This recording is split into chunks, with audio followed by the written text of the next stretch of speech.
පුතා සල්ලි හම්බ කරන්න ලේසි. මත්ද්‍රව්‍ය ව්‍යාපාර කරන මිනිස්සු සල්ලි හම්බ කරන්නේ නැද්ද? කෝටි ගණන් හම්බ කරනවා. හැබැයි පුතේ මතක තියාගන්න. ඒගොල්ලන්ට සමාජය ඇතුලේ හම්බ කරන්න බැරි එක දෙයක් තියෙනවා. මොකද්ද? සමාජ ගරුත්වය. මිනිහෙක් වුණාම හම්බ කරපන් ඒක. මං අර අරුවට විහිළුවට වගේ කිව්වට බොත්තම දාගන්න කියලා. මං ඒ ඌට සමාජ ගරුත්වය අරන් දුන්නා. ඌ බොත්තම අරගෙන මාළ දාගෙන එළිය යනකොට අම්මෝ හොඳ වැදගත් මහත්තයෙක් කියලා නෙමෙයි ඌට මිනිස්සු කියන්නේ. අපෝ රස්තියාදුකාරයා. උඹට ඒ රස්තියාදුකාරයා කියන කාඩ් එක වැදුනොත් ගලව ගන්න හරි අමාරුයි පුතේ. ඔබ තාම හැදෙන වයසක ඉන්නේ අවුරුදු 15යි 16යි. ඒකයි මම ඔයාගේ ජීවිතය වෙනස් කරන්න මේක කියන්නේ. ගෑල්ලමයි අඳිනකොට පිළිවෙලකට අඳින්න කියන්නේ ඒකයි. ඔයා කැත විදිහට ඇඟ පේන්න ඇඳගෙන යනකොට සමාජය ඔයාට වෙනම කාඩ් එකක් වදිනවා. ඔයාගේ චරිතේ කැලලක් ඒක. ඒක ඇති කර ගන්න හරි අමාරුයි. ඒ ගරුත්වය ලැබෙන්නේ නැහැ. තමන්ගේ අතින් තමන්ගේ ජීවිතේට තමන්ගේ චරිතේ චූටි කැලලක්වත් වෙන්න චූටි දෙයකින්වත් ඉඳ තියන්න එපා.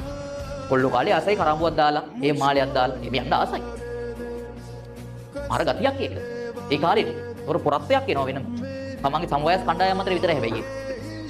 ඔය වයසේ ඔයාලගේ යාළුවෝ අතර පොරක් වුණාට වැඩක් නැහැ පුතේ. සමාජයේ ලෝකයා ඔයා දිහා බලන්න වෙන විදිහකට.